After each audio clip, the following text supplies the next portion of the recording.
This is a game called Dead or Alive Extreme 3, which is a spin-off of a fighting game series called Dead or Alive. As I'm sure you can see from this footage, the game is clearly designed to titillate. It is clearly an adult game, made for adults and to be enjoyed by adults for whatever reasons they want. I have never played this game. I would never play this game. I have no interest whatsoever in this game. But that doesn't mean I don't think this game should exist. I think if the developers want to make this game, and if there are people who want to buy this game, then they should have every right to do so. Presuming it's not violating the laws in any of the countries in which it's being sold, presuming that the people involved are all adults and all consent to everything that is going on here, I see no reason at all that a liberal society should set itself against the production and distribution of this game. Previous versions of this game have been sold in the West and they've done moderately well, selling over 500,000 units. So why would the publishers now decide that the third iteration of this game isn't going to be sold in Western markets, but would instead be made exclusively for the Japan and Asia market? That was back in November. And now fans are asking them on their Facebook page, any word on bringing the upcoming Extreme 3 game to the US and EU regions? To which their answer is simply, we do not bring DOA X3 to the West and won't have any plan to change in the future. Thank you for asking. And this is where things get interesting, because it's not often that companies will cut off their noses to spite their face in the form of preventing their games from being sold in a market where there is a proven demand for it and they can make some money. Now, Team Ninja have told everyone exactly why they're not going to be selling this game in the West. But before we have a look at that, let's introduce two major players in this little drama. I am, of course, talking about the gaming industry's own pair of fat, feminist, intellectually dishonest chuckle brothers, Bob Chipman and Jim Sterling. And I do want to preempt the comments of, Jim Sterling's a good boy, he didn't do nothing, he's trying to get his life back on track. Don't jump the gun, we're going to be looking at exactly what Jim Sterling's position on this is shortly. But first, we're going to look at the position of Team Ninja.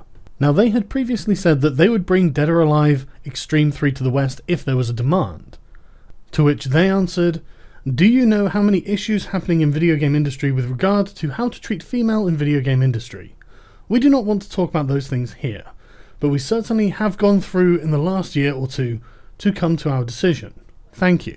So obviously English isn't that moderator's first language, but I'm sure we can all discern what they're trying to say there. The Western video game industry appears to have apparently, from the outside, become pathologically obsessed with gender politics, and by which measuring stick their games do not stand up very well, because these games are not designed to play into the narrative of gender politics. Does that make them wrong? No. Does that make them bad? No. It just means they are not feminist-friendly games. And they don't have to be. But the last sentence is very interesting. But certainly we have gone through, presumably a lot, in the last year or two to come to our decision. They are saying they have gone through some form of ordeal with the game's press in the West, and this is not a decision they have just come to. So the question is there any reason to think that they're being disingenuous with that answer? Is there any reason to think that this isn't really the case? I mean, we can go back 3 years and look at Jim Sterling's show and find them in exactly the same position when it comes to gender politics and the criticisms of their game based on that. For us, within our culture, we're showing women like that and we're trying to make them look attractive. We can't help it if other cultures in other countries around the globe think that it's a bad representation. Within our nationality and within our national borders, blah blah blah. He's basically saying, you know, Japan's cool with it, everybody else should be. It's weird that you wouldn't even do them the courtesy of finishing that quote, Jim. Within our nationality and within our national borders, we obviously have morals that we create our female characters from, but within our Japanese sensibilities, we've made those characters the way they are, and we're not going to stop doing that. And what's ironic about this is that this is a perfectly liberal Western sentiment, until the neo-Puritans have come along to gaming and decided, actually, they find it offensive. Something needs to be done about this. Won't you please think of the women? So after Team Ninja had made this announcement, people got pissed off.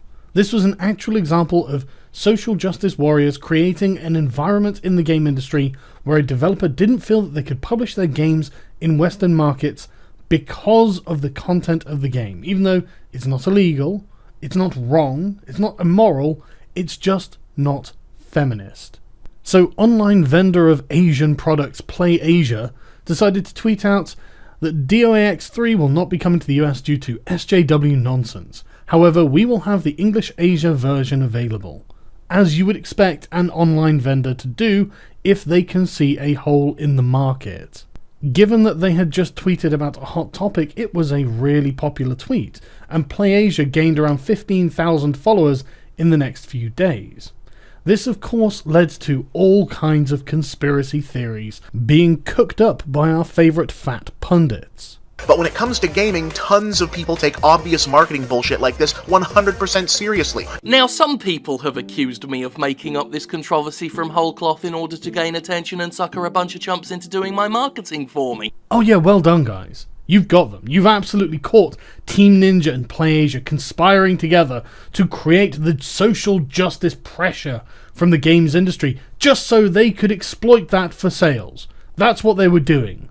It's not that you guys are obviously talking nonsense and you are putting the cart before the horse. You're looking at the result and saying, well, wow, that must have been the intention the whole time. What they thought they would do is manufacture at least 3 years of social justice pressure against their company, just so now, when the time was right, they could strike and make all of those sales. Which is, of course, not what Anita Sarkeesian did, is it, Jim? When she does it, it's as honest as the day is long. Without the harassment and threats, I dare say Anita's project would have come and gone. Even if it had gotten funding, what's the worst that would have happened to you? She'd have produced her series, her existing audience would have watched it, likely agreed with her, and then nothing. Nothing. We wouldn't be talking about it right now. The woman you chose to make your mortal enemy would still be producing videos in her own little sector of the net, and video games would just be video gaming like usual. Jim, how is that any different to what has happened with Team Ninja and PlayAsia? How the fuck is that any different? If you weren't making a big fucking fuss of these things, then no, this wouldn't have happened. These people wouldn't think, oh, we can't sell our games over there because we're going to get bullied by the fucking press. No, they would have just released it, hardly anyone would have bought it, nobody would have given a shit. You made this happen. But I guess it's not as good as Bob Chipman's conspiracy theory, in which Team Ninja and PlayAsia are in fact Machiavellian masterminds in cahoots to puppeteer the game industry. Long story short, suddenly a game no one was talking about is suddenly topical, and more importantly, the latest piece of pop culture ephemera you now must throw your money at in order to prove your commitment to frozen stone fruits. Damn, that's some Don Draper shit right there. Yeah, it is, Bob. It's also a logical fallacy called post hoc ergo propter hoc, which means after this, therefore because of this. They didn't know that this was going to happen. They aren't Machiavellian geniuses, and they have been repeatedly bullied by a Western game industry that absolutely has been overrun by ideological bigots. For example, let's take a look at the social justice warrior response to PlayAsia's tweet to say that, in fact, they will be selling a game that has been otherwise restricted due to the pressure of social justice warriors. You know, when the company literally said, we're not going to sell it here because we are going to get flayed alive by the social justice press. What was the response? Like fucking clockwork. How to make a complete jackass of your website in one tweet. Oh dear God, are you fucking kidding? Really, PlayAsia? Really? Doesn't look like I'll be ordering from PlayAsia again. Very disappointed. Hey, I used to do business with PlayAsia pretty regularly. That's done. How to lose friends and influence nobody. From a Kotaku writer. Of all people. Holy shit, it's real. Wow. Here's more like shitty retailer attitude, by the way. Cool. Now I know to never order from PlayAsia again. Well, looks like more money saved, or actually because a video game porn simulator doesn't sell too well in the age of the internet. SJW nonsense? Consider yourselves unfollowed and boycotted. This is bullshit behaviour for a respectable business to engage in. The situation has officially jumped the shark for me. Been a customer with PlayAsia since 2004. This seems to be a good opportunity to never buy from them again. Oh, bad tweet. So that's the hill you guys want to die on. Okay. Well, you lost a 5-year customer. Bye. Why would the Japanese game industry suddenly decide to start caring about Western social commentators in regards to a throwaway title like this? Good question, Bob. Why would they do that? I tell you what, I'll let Jim answer this one for me. Because it's marketing 101, guys. If you make a product for international distribution, you have to have a grasp of the reception your product will receive when it's distributed internationally. If Team Ninja made its games just for Japan, it'd be no less creepy, but it'd at least have a leg to stand on trying to justify itself. Yeah, duh. Do you two pork rinds understand what's happening here? People who have made a game want to sell this game in a foreign market because there are people in the foreign country who want to buy this game. However, these people are encountering a sustained campaign of bullying from moralistic know-it-all busybodies against these companies to attempt to prevent them from selling these games in the market. So Jim, when you make your predictions like... There's a bit of a war going on right now between those who want gender issues taken more seriously in gaming and those who are upset because they considered gaming a safe male space, and are upset that them damn feminists are ruining everything. But again, I ask, what are they ruining exactly? What are a few debates about sexism going to ruin? Are they going to take away your Dead or Alive beach volleyball massive tit parade?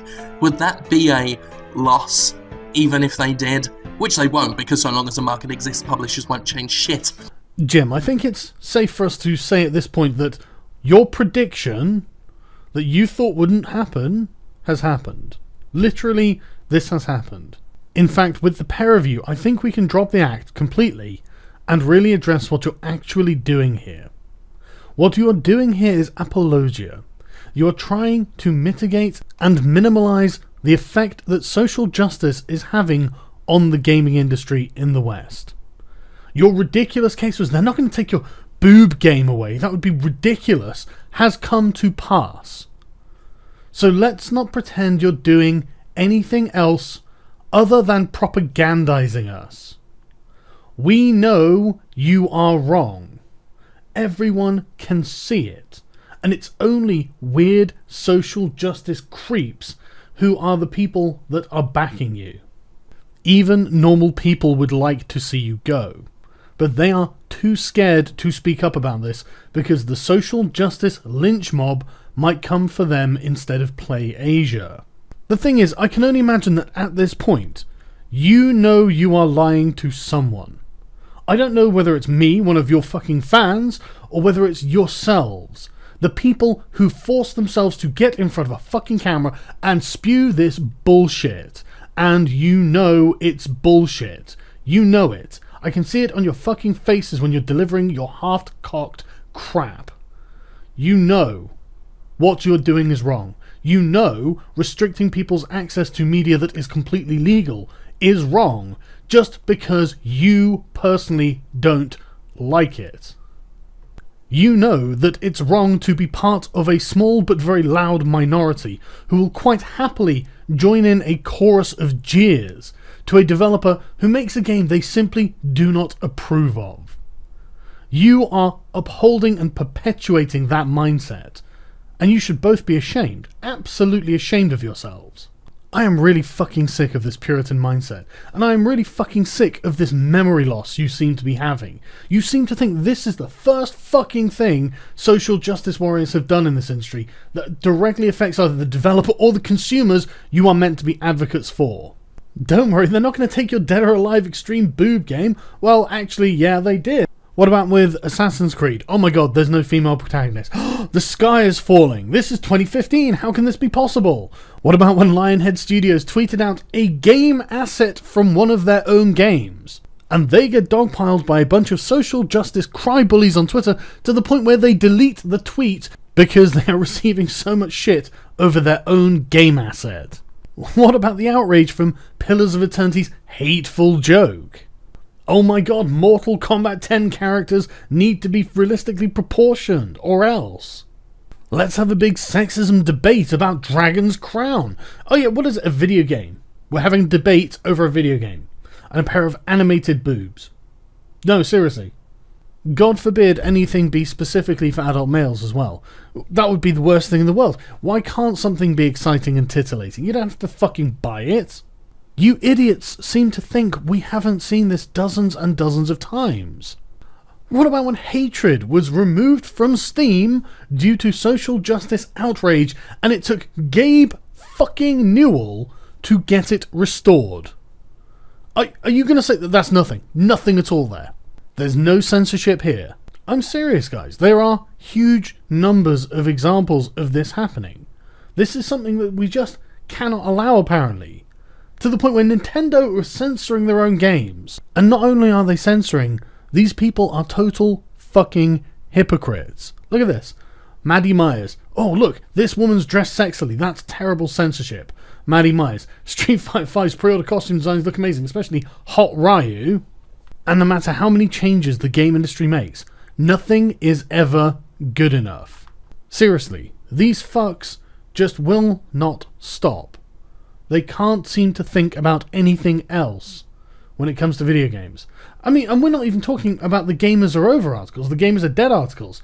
Dozens of articles, all released within a short period of time, pushing the same goddamn social justice narrative. And you're going to say that these people don't have a major influence on the industry? Fuck off.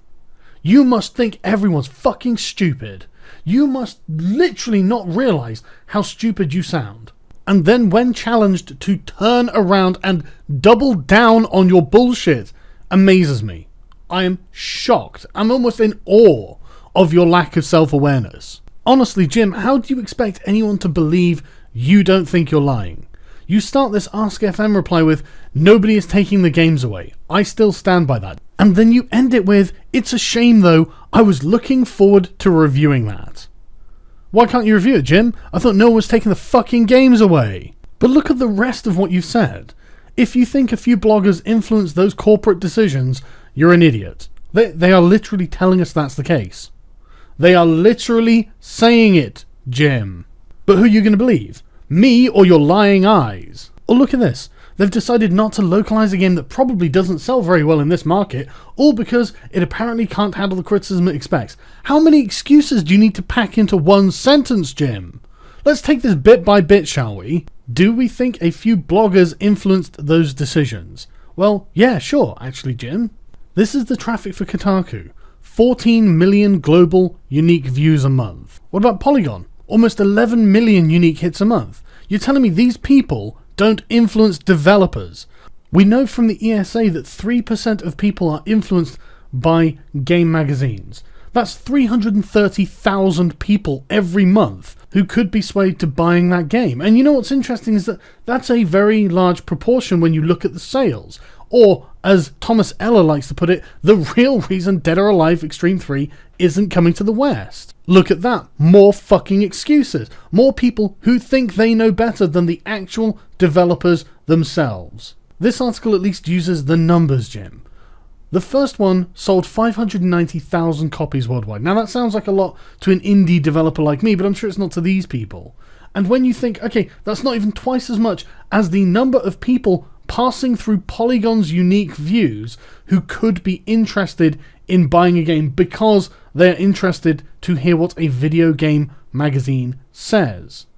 That's a huge proportion of their potential audience. And don't worry, I know what the contention is, because Dead or Alive Extreme 2 sold less than half as much as the first one. There must be no market for it. Well, I don't know. I mean, I've got another explanation that I got from a very convincing games critic. Everybody wins, except probably the players, since, only the first one of these games was any good. Well, that does explain why the second one didn't sell without having to resort to conspiracy theories, doesn't it, Jim? And I think that debunks almost everything you've said, except for the one last thing that's all on Tecmo Koei, or however it's pronounced. No, Jim. What you've just done there is victim blame. They didn't go out and look for a bunch of bloggers to terrorize with tits. What bloggers did is saw the game, decided they were going to get in on the action, and go and criticize the shit out of tits in the industry in general. So no matter where it's brought up, no matter who's doing it, boom, down comes the social justice hammer of whiny brats, here to censor everything because they can't stand anyone having fun. Making the game for worldwide launch invalidates the excuse that it's just their culture and the West is the one with the problem. You don't get to act innocent or shocked that people are criticising your decision to put monster boobs on teenagers when you decide to bring it across the borders. At that point, it becomes your fucking responsibility. What the fuck does that mean, Jim? Are you saying that they are responsible for their own fucking harassment? Are you saying they provoked the social justice warriors into attacking them by use of breasts, by use of sexy imagery? I might be able to think of a movement for female empowerment that might have an issue with what you've just said and done there, Jim. But more importantly, Jim, they have done nothing wrong. There is nothing wrong with a sexy model in a game. Nothing at all. They don't have to take responsibility for the harassment they're going to get. They don't deserve to receive harassment. Take a fucking look at yourself, Jim. Look at what you are saying. Look at what you are defending, and look at who you are blaming for it. Not sexy, gross, and ew. Ugh.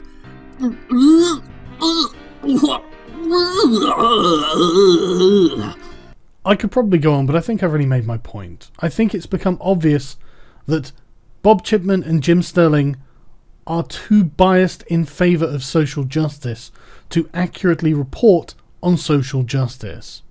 I don't believe they are capable of being honest with their audience, because I don't ultimately believe they are capable of being honest with themselves. I will leave you with a selection of their most ridiculous statements or retarded arguments that I just happen to have left over as clips from when I was preparing this video. Do let me know if you enjoy this montage of bullshit. Then, suddenly, a few days ago, a Koei Tecmo community manager answered the umpteenth localization question like this. Do you know many issues happening in video game industry with regard to how to treat female in video game industry? We do not want to talk those things here, but certainly we have gone through in last year or two to come to our decision. That doesn't make any sense. And I'm not just talking about the bad English. I mean, none of that adds up. Whatever feminist social justice, whatever criticism of gaming is still actively cooking has largely moved on to championing alternatives instead of rehashing eye rolls over sexed-up character designs. Would that be a loss, even if they did? Which they won't, because so long as the market exists, publishers won't change shit. Besides, the PS4 is region-free by default, and there's an English version on the Japanese market, so the relatively tiny audience in the US that might want to buy this game can totally get it, meaning Koei Tecmo can pretty much sell the same number of copies that they would have in an official release, but at a higher profit since they won't have to manufacture any new discs, hire a localization team, or even submit to the ESRB ratings. Culture is no excuse. It's not a fucking excuse. In some cultures, they mutilate the genitals of females.